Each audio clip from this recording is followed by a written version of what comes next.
Bonjour, nous étudions ensemble le premier pérec de la Masechet Souka, Mishnah Aleph. Souka shegvoa lemala misrimam, une souka qui est plus élevée que 20 amot. Ça fait à peu près 10 mètres. Donc une souka dont le toit, c'est-à-dire que les murs montent jusqu'à 10 mètres, et le srach, le toit de la souka, est à 10 mètres ou plus, psula, elle n'est pas cachée, cette souka-là. Pourquoi ? Parce que nous avons un concept de souka qui doit être une dirat hara, une habitation qui est temporaire, et une habitation qui fait plus de 10 mètres de hauteur, c'est plus du temporaire, c'est du permanent, et donc ça ne marche pas. Rabbi Yehuda, Rabbi Yehuda dit non, c'est kasher, la souka n'a pas besoin d'être d'une habitation temporaire, d'après Rabbi Yehuda, c'est kasher tel quel.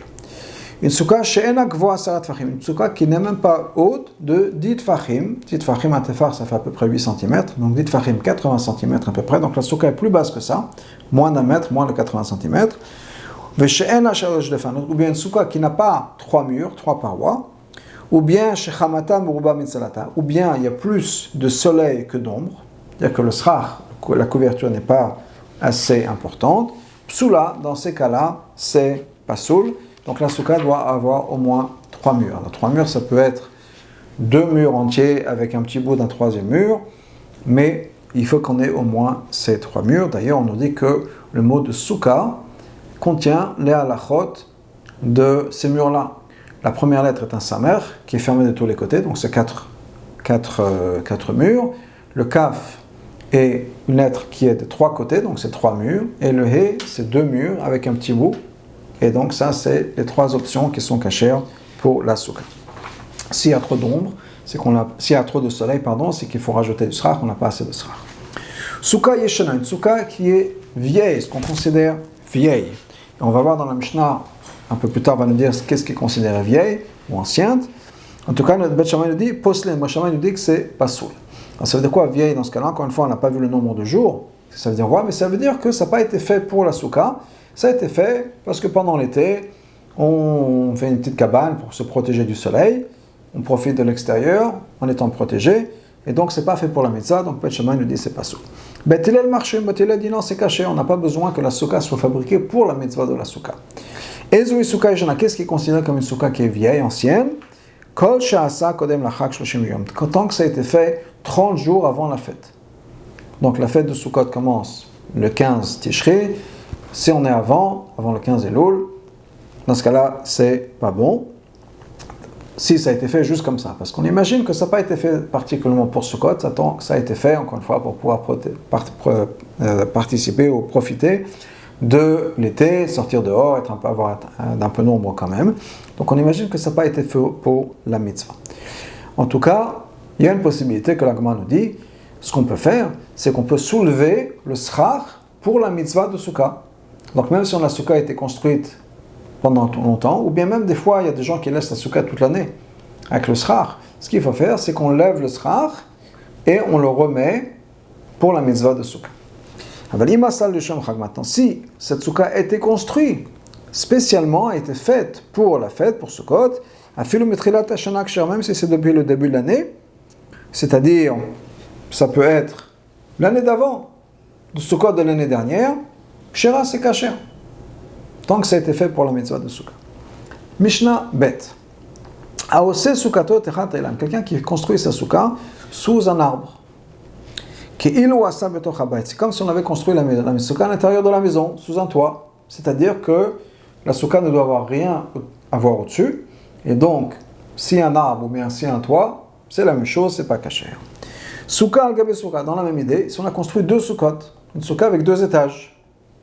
Il y a une souka, et sur le srach de la souka, on a construit une deuxième souka. Aelyona kshera, la souka du haut, elle est cachère, parce qu'il n'y a rien au-dessus. Par contre, tachtona psula, mais la souka du bas, elle n'est pas cachère, parce qu'il y a quelque chose au-dessus du toit. Rabbi Yehuda dit, im en diorin belyona, si on ne peut pas habiter dans la souka du haut, à tachtona kshera, la souka du bas est cachère. C'est-à-dire que, si le srach qu'on a, qui est d'un côté le toit de la souka d'en bas et le sol de la souka d'en haut, si ça ne peut pas tenir les gens, on ne peut rien mettre dessus parce que ça va s'écrouler, ce n'est pas considéré comme une séparation et c'est cachère. Si de l'autre côté c'est quelque chose de solide, et qu'on peut se mettre dessus, on peut habiter dessus, dans ce cas-là, celle d'en bas, elle n'est pas cachère. Le problème, c'est quand c'est un peu entre les deux, Et là, c'est la marloquette qu'on a dans notre Mishnah. Mishnah Gimel. Toujours dans la même optique, dans la même idée, des choses qui sont sur le srach. Pera saleh asadin epna chamasi. On a mis sur le srach, sur la souka, un drap pour protéger du soleil. Otartea, ou bien on a mis juste en dessous du srach un drap, mipna nesha, pour les feuilles qui tombent. Donc on ne veut pas que les feuilles tombent dans la soupe. Donc on a mis le srach, et juste en dessous du srach, on a mis un drap, ça peut être une couche de plastique, un film plastique ou quelque chose, pour que les feuilles ne tombent pas. Ou bien, chez Paras al Gebe Akinouf, ou bien on a mis un drap sur un lit à baldaquin. Donc on a mis dans la souka, pour les gens qui dorment, un lit avec ses 4 poteaux, et au-dessus on a donc ce drap-là qui couvre. Et l'idée est la même, c'est que maintenant il y a quelque chose qui est entre nous et le srach, et dans ce cas-là c'est pas soul. Ce qu'on peut faire, c'est que quand on a un lit pas avec des balgatins où il y a 4 poteaux et il y a cette espèce de choupa, si on peut dire, qui est au-dessus, mais si c'est juste 2 poteaux au milieu du lit, et donc on va avoir comme une espèce de mousquetaire, un truc comme ça, qui tombe des 2 côtés, en angle, là c'est bon, et c'est une possibilité, on peut faire ça. C'est pas considéré comme une interruption, une séparation entre la personne et le srach. Mishnah Dalet. Hidla alea et agefen. Si on a fait en sorte qu'une vigne était mise sur la souka, donc on prend une vigne, on va voir d'autres exemples de plantes, comme le cerf ou autre chose comme ça, et on les a mis sur le srach, sur la couverture, sur le toit de la souka. Donc hidla alea et agefen. On a mis en sorte que maintenant on a une vigne de raisin qui sert comme toit à la souka. Ou bien tadalat, ou bien des courges. Et takissus, ou bien du cerf. Et on s'est servi de ça comme le srach. Donc on a pris ces plantes-là et on les a mises dessus, vivantes, attachées encore au sol, comme srach. Psula, c'est pas ça. Maintenant, s'il y avait déjà beaucoup de srach avant, et qu'on a rajouté plus, donc le cerf ou la vigne, etc., mais il y avait déjà plus de srach, et le srach est la majorité. Donc la majeure partie de mon toit, de mon srach, c'est du srach kasher, le toit kasher, et en plus de ça, on a fait venir des vignes sur ça. On nous dit que c'est kasher, ou bien on a coupé les vignes, c'est-à-dire qu'on les a mises, et ensuite on les a coupées. C'est kasher. Agma nous rajoute, c'est kasher, oui, mais à condition que, une fois qu'on a coupé ces vignes-là, ou ces plantes-là, on les lève, et on le dépose pour la mitzvah de Sukkah. Pourquoi? Parce qu'il y a un principe. C'est vrai pour la mitzvah de Sukkah, c'est vrai pour d'autres mitzvot, de ta'aseh velo minaseh. Le pasuk nous dit, Chag Sukkot ta'aselacha, il faut faire la fête de Sukkot. Il faut que ce soit fait. Et Sukkot, ça vient du mot de srach. L'élément le plus important dans la Sukkah, c'est le srach. Donc de là, on appelle ça la Sukkah à cause du srach, à cause du toit. Donc quand on dit que ta'aseh, il faut le faire. Et on n'a pas le droit d'avoir un srach qui se fait de par lui-même. Par exemple, ce qu'on vient de dire dans la Mishnah, on met quelque chose de pas kasher, par exemple des plantes qui sont encore attachées au sol, ces vignes-là qu'on a fait venir sur le toit, et ensuite on les coupe. Elles sont déjà là. Les plantes sont déjà là. Quand on les coupe, tout d'un coup ça passe d'un statut de srach pas kasher à un statut de srach kasher, mais c'est automatique, on ne les a pas posées. Ça a déjà été mis là-bas. C'est pas assez de faire. La même chose, par exemple, pour prendre un autre exemple, si on prend des tzitzit. Alors, des tzitzit, c'est 4 fils qui sont doublés, donc ça fait on les fait passer par un trou, et on a 4 de chaque côté du trou, on a 8 ficelles qu'on va attacher, etc. Qu'est-ce qui se passe si une personne décide de prendre une longue ficelle, un long fil, et de le doubler comme ça? Donc on va faire en sorte que ce soit la longueur de 4 fils de chaque côté. On fait les tzitzit, et puis à la fin on coupe tout. Ça ne marche pas. Ou bien de prendre des tzitzit, on les fait sur un petit coin de tissu, et ensuite on attache ce coin de tissu sur un vêtement. Ça ne marche pas non plus. Parce qu'il faut faire en tant que mitzvah. Pas avoir fait quelque chose et automatiquement ça devient la mitzvah. Alors que ça a déjà été fait avant. Donc, la Mishnah nous dit, effectivement, le srach est kasher, mais il y a une condition que la Gemara nous dit, qu'il faut qu'on soulève ce srach-là pour le remettre pour la mitzvah, au cas où on l'a coupé une fois qu'il s'est déjà tombé. Ça pourrait être la même chose pour des branches d'un arbre, par exemple. Que si on a des branches d'un arbre qui sont sur le srach, qui servent de srach, et qu'ensuite on décide de les couper, ça ne marche pas. Il faudrait les lever après pour la mitzvah. Voilà la règle générale. Toute chose qui peut recevoir l'impureté, c'est-à-dire que toute chose qui est un objet, un ustensile, et qui ne pousse pas de la terre, on ne peut pas s'en servir pour srach. Okay, donc quelque chose qui fait du métal, c'est pas un srach. Un vêtement, même si ça vient du coton qui pousse de la terre, mais c'est devenu quelque chose qui peut devenir impur, on ne peut pas s'en servir pour le srach, etc. Toute chose qui ne peut pas devenir impure, et qui pousse de la terre, mais ça, on peut s'en servir comme srach, comme des branches, comme des roseaux, des bambous dont on se sert, tel quel, ça pousse de la terre. Un pshutek lietz, un objet en bois simple, dans lequel il n'y a pas de trou, il n'y a pas de cavité qui a été faite, c'est pas quelque chose qui peut devenir impur, et donc on peut s'en servir comme srach. Mishnah he, chavile kash, des bottes de paille, chavile tzimou, une botte de bois, chavile zredin, des bottes de petits bâtons, de petits bouts de bois. En misachin, on ne peut pas s'en servir comme srach, c'est-à-dire, on ne peut pas prendre une botte de paille, même si la paille, c'est bon, ça permet kabel toma en tant que tel, ça pousse de la terre, ou bien des petits bouts de bois, des branches, des petits bâtonnets, c'est bon, mais pas en tant que botte. Kulan shetiran ksherot. Maintenant, qu'est-ce qu'on peut faire? Si on a défait la botte, cela c'est kasher. De kulan ksherot et fanod, mais c'est aussi kasher pour faire les murs. Donc on peut se servir de bottes de paille pour fabriquer les parois de ma souka, les murs de la souka. Mishnah. Mais ça, on peut se servir de planches de bois pour faire le srach. Le bois, encore une fois, ça pousse de la terre, c'est bon. Une planche simple, c'est pas Mekabel Thomas, ça ne peut pas devenir impur, et donc ça marche. Divrei Rabbi Yehuda, ça c'est l'opinion de Rabbi Yehuda. Rabbi Meir nous dit, Natan alea neser, si on a mis sur la souka une planche, shehu rachav arba tfachim, qui a 4 tfachim de largeur. Kshera, c'est kasher. Ça rend pas le truc assour, la souka assour. Mais à condition de ne pas dormir sous ça. Pourquoi? Parce qu'une fois que c'est 4 tfachim de longueur, donc on en a à peu près, on a plus de 30 cm, c'est déjà considéré comme une construction, si on peut dire. C'est du matériel de construction, donc même si ça ne rend pas impur, c'est pas le srach. Ça devient quelque chose qui va, c'est un toit, vraiment. Et dans ce cas-là, ça marche pas. Donc on ne peut pas être en dessous de ça, et c'est considéré plutôt comme un toit, comme un mur ou un toit, et donc ça ne marche pas. Mishnah Zayin. Tikra shen alea maziva. Un toit sur lequel il y a des planches, mais on n'a pas mis de plâtre ou de ciment sur ces planches-là. Ce sont des planches qui sont chacune séparées et qui peuvent bouger en théorie. Rabbi Yehuda, mais Rabbi Yehuda dit la chose suivante. Bet Shammai nous dit, on les bouge un peu et on enlève une des planches qu'il y a au milieu. Et on pourrait même mettre du ciment entre ces planches-là ou quelque chose de permanent, mais les planches même, à part quelque chose entre les deux, on peut les bouger. Donc on peut mettre ces planches-là, on en enlève une sur deux, et c'est bon.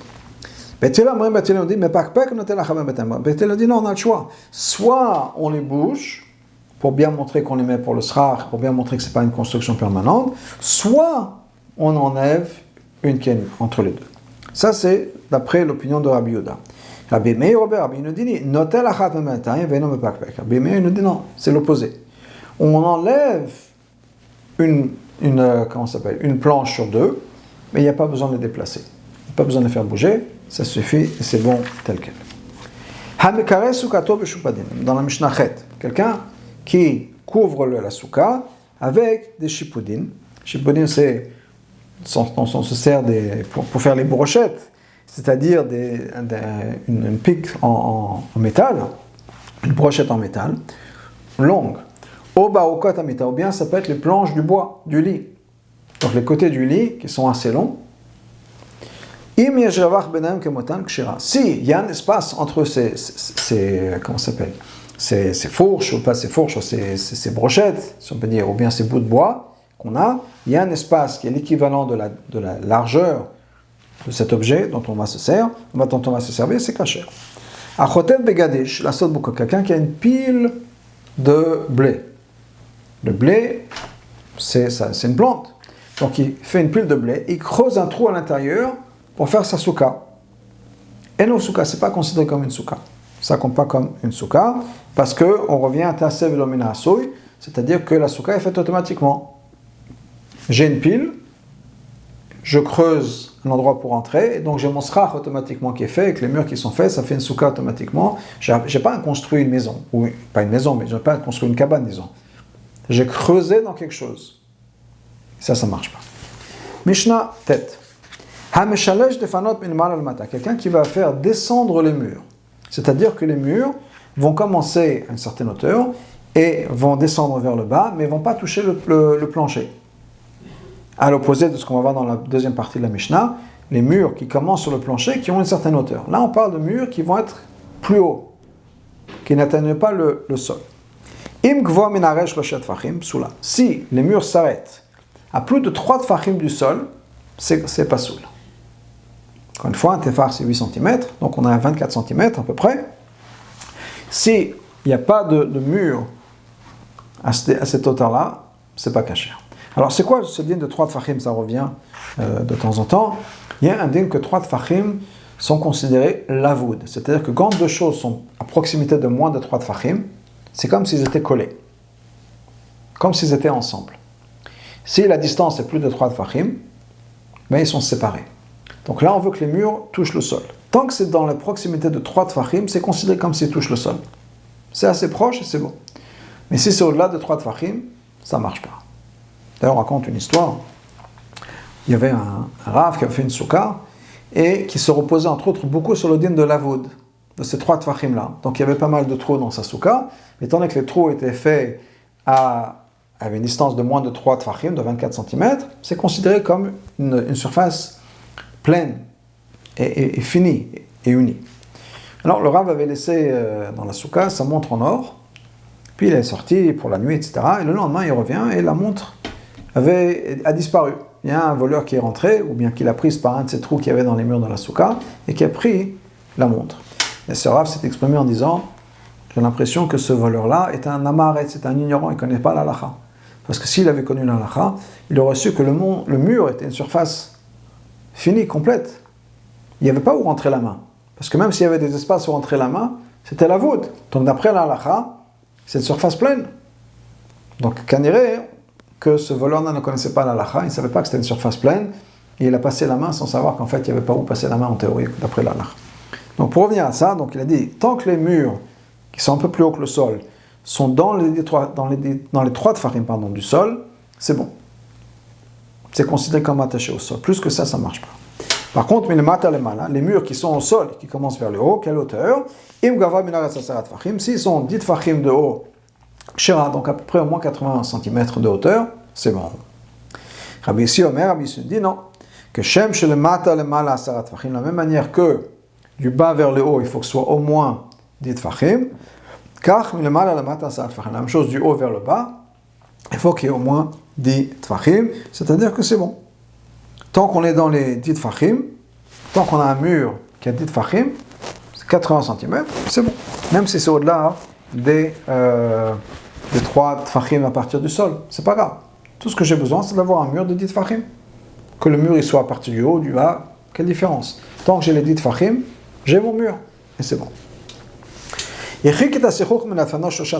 Si on a écarté le srach des murs, 3 tfachim, c'est pas soul. Donc encore une fois, on a les murs de la souka, on a un espace, et ensuite on a le srach au milieu. Si l'espace entre le mur et le srach est plus de 3 tfachim, c'est trop éloigné l'un de l'autre, et donc c'est pas caché. Si c'est moins de 3 tfachim, on considère que le srach va jusqu'au mur, et c'est caché. Mishnah Yud. S'il y a une maison, et il y a un trou qui s'est créé dans le toit, et on a profité, on a mis le srach sur ce trou-là. Si des murs jusqu'au srach, il y a 4 amot, c'est pas ça. Encore une fois, j'ai ma pièce, j'ai ma maison, disons, ma pièce, avec les murs, puis au milieu du mur, au milieu de la pièce, il y a un trou.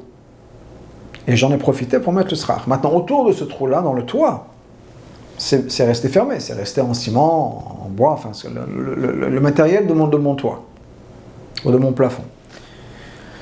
Donc, ce que la Mishnah nous dit, c'est que si j'ai 4 amotes,